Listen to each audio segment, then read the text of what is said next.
2 minutes pour comprendre. Aujourd'hui, on va passer très vite sur les méthodes de contraception. Je suis avec le docteur Marie-Laure Brival, vous êtes gynécologue, vous êtes l'auteur de mon guide gynéco pour les nuls.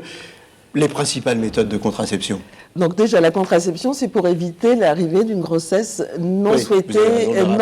Oui, c'est très important. Oui. Et qui dit que si on a des rapports sexuels, il faut une contraception si on ne souhaite pas. Cette contraception, elle peut partir effectivement, on peut dire ça en matière de plaisanterie, depuis l'abstinence. Si on n'a pas de rapport sexuel, on n'a pas ce risque-là.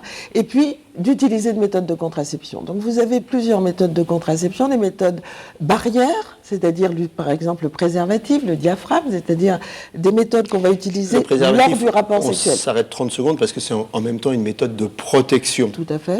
Donc contraception, mais aussi protection.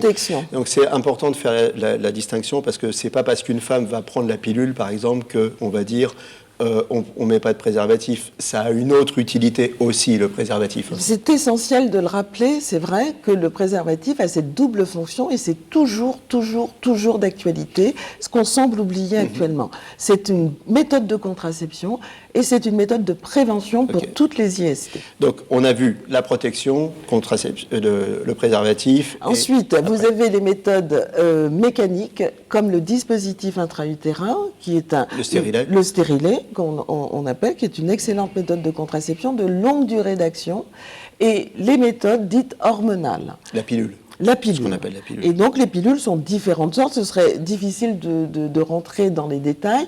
Et donc les modes d'action de ces contraceptions, c'est important de les rappeler. La pilule va bloquer l'ovulation et le dispositif intra-utérin va bloquer la rencontre entre un ovule et un spermatozoïde. Voilà, pour en savoir plus, il y a un bouquin pour les nuls. Merci beaucoup.